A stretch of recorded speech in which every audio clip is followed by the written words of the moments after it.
Hello, everybody! Sejam muito bem-vindos ao canal Inglês do Tamid. Eu sou o Getúlio Tamid, sou psicanalista, educador social, professor de inglês e português como línguas estrangeiras. E essa playlist é para você, meu psicolega, que está aí labutando para entender artigos acadêmicos, está até se preparando para um mestrado.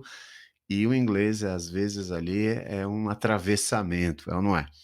Hoje nós vamos ver duas frases célebres da grande Melanie Klein a respeito da criança. Aliás, sempre foi a respeito da criança, né? E como dizem alguns psicanalistas, é sempre sobre a criança.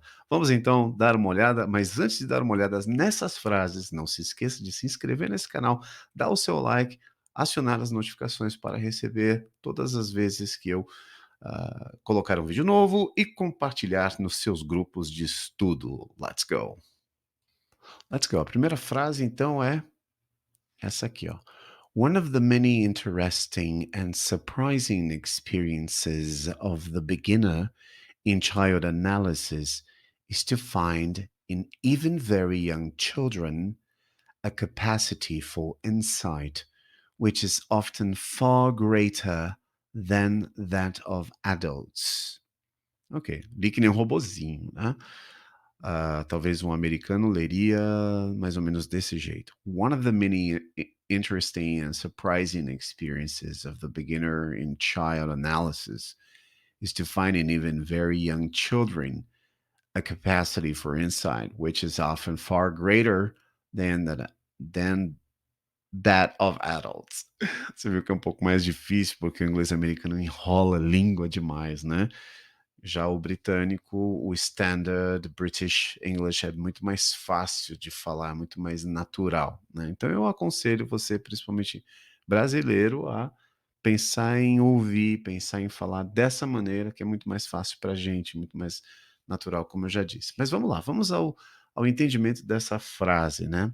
Ela disse assim, okay, one of the many interesting and surprising experiences of the beginner in child analysis. Então, é uma cacetada só, uma frase só, né? Então, uma das experiências, você vê que a palavra experiência está lá na frente, né? Porque experiência é o substantivo.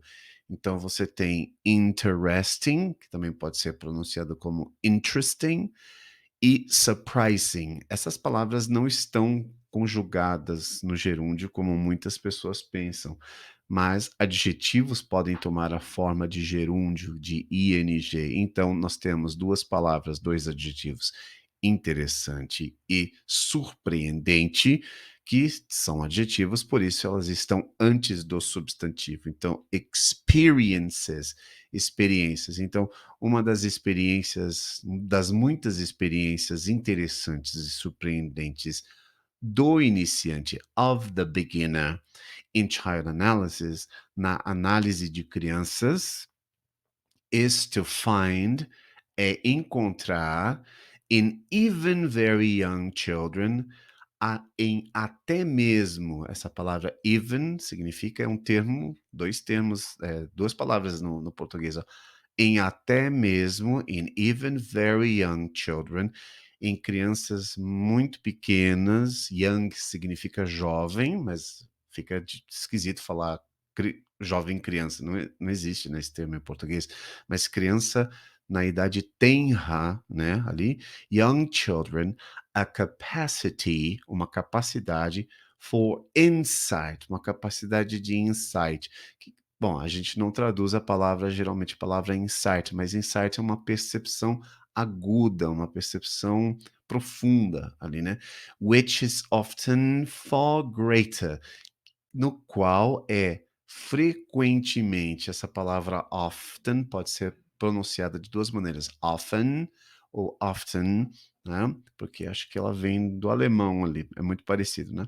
Far greater, quer dizer, muito maior. Esse far, o far significa distante, mas ele aqui está enfatizando o maior, então é o muito maior than that of adults, do que aqueles, ou do que isso no adulto. né. Então, ela disse que para os analistas que estão ali começando a trabalhar com crianças, eles acabam percebendo que o insight nas crianças é muitas vezes muito maior do que nos adultos. É isso aí. Mais uma vez, vamos ler mais uma vez? Let's go. One of the many interesting and surprising experiences of the beginner in child analysis is to find in even very young children a capacity for insight which is often far greater than that of adults. Melanie Klein, senhoras e senhores. Isso aí, a próxima frase da Melanie Klein diz o seguinte: The highly ambitious person, in spite of all his successes, always remains dissatisfied in the same way as a greedy baby is never satisfied. Então ela diz o seguinte aqui: a pessoa, então person. Então tá vendo ali que nós temos adjetivos na primeira frase, highly ambitious. Então você tem um advérbio, um adjetivo ali, ó. Highly, altamente, advérbio, ambitious, ambicioso, que é um adjetivo, então o advérbio vem antes do adjetivo, dando intensidade a esse adjetivo, né? Highly ambitious person. Então, uma pessoa altamente ambiciosa, in spite of all his successes. In spite of é uma expressão que significa apesar de, né? Como na música do Chico Buarque, apesar de você, amanhã há de ser outro dia, né? In spite of all his successes, apesar de todos os seus sucessos.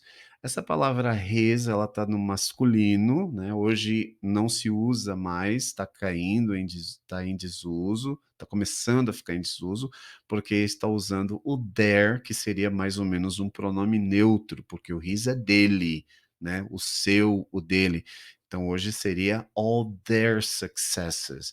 Mas na época da Melanie Klein ainda tinha essa questão aí do pronome ser usado, pronome masculino. Então, in spite of all his successes, always remains dissatisfied. Então, sempre, always, permanece, remains, tá com S porque é terceira pessoa, o que permanece, né? Essa pessoa permanece. Dissatisfied. Então, temos a palavra satisfied, que significa satisfeito, com um prefixo aí, o dis, se torna o contrário. Então, é insatisfeitos. Veja que no inglês ele tem o dis, né, como prefixo, mas no português nós temos o in, né? São diferentes viés aí linguísticos, né, por causa do latim. Então, dissatisfied. E muitas palavras em inglês que em português seriam o in, né? Teria o in no começo como prefixo negativo. No inglês ele passa a ser dis, né? Então vai ser dissatisfied. In the same way, na mesma maneira, no mesmo caminho, a palavra way pode ser maneira ou caminho, as a greedy baby, como um bebê, tá aí outro adjetivo, greedy. Greedy é ganancioso, né? Pode ser traduzido como guloso também, ganancioso, um dos 7 pecados capitais, né? Greed. Então, greedy, com Y no final, vai ser o oso, iso, no português. Então, ganancioso. O bebê ganancioso is never satisfied. Never satisfied. Não é nunca satisfeito. Então, traduzindo inteiro, vai ser a pessoa mais ambiciosa do mundo, né? Aquela assim mais altamente ambiciosa, apesar de todos os seus sucessos, sempre vai permanecer insatisfeito da mesma maneira que um bebê guloso ali nunca é satisfeito, né?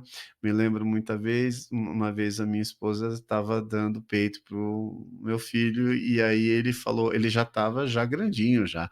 Aí ele falou assim: "Outro mamãe, outro". Ele queria ir pro outro peito. Aí ela castrou o menino ali e falou assim: "Não, não, não vai ter nada. O quê? Tá pensando que o meu peito é chupeta, né?". Então, o bebê é greedy mesmo. Se você deixar mamando, vai mamar até gorfar. Então, é assim, a pessoa ambiciosa. É por isso que às vezes as pessoas falam assim: "Mas fulano já está tão rico, por que mais dinheiro?" É igual bebê, never satisfied, is always dissatisfied. Grande Melanie Klein. Gosto dessa foto da Melanie Klein, parece muito com mamãe quando era jovem. Então, olha só, não era linda? É isso aí, gente. Muito obrigado por vocês assistirem esse vídeo. Não se esqueça de, antes de sair desse canal, não se esqueça de se inscrever nesse canal, dar o seu like e ativar as notificações. Além disso, o último favorzinho que eu peço para você, compartilhe esse vídeo nos seus grupos de WhatsApp com seus psicolegas que estão estudando inglês, principalmente para o mestrado. Um abraço para vocês, nos vemos então no próximo vídeo. Bye bye.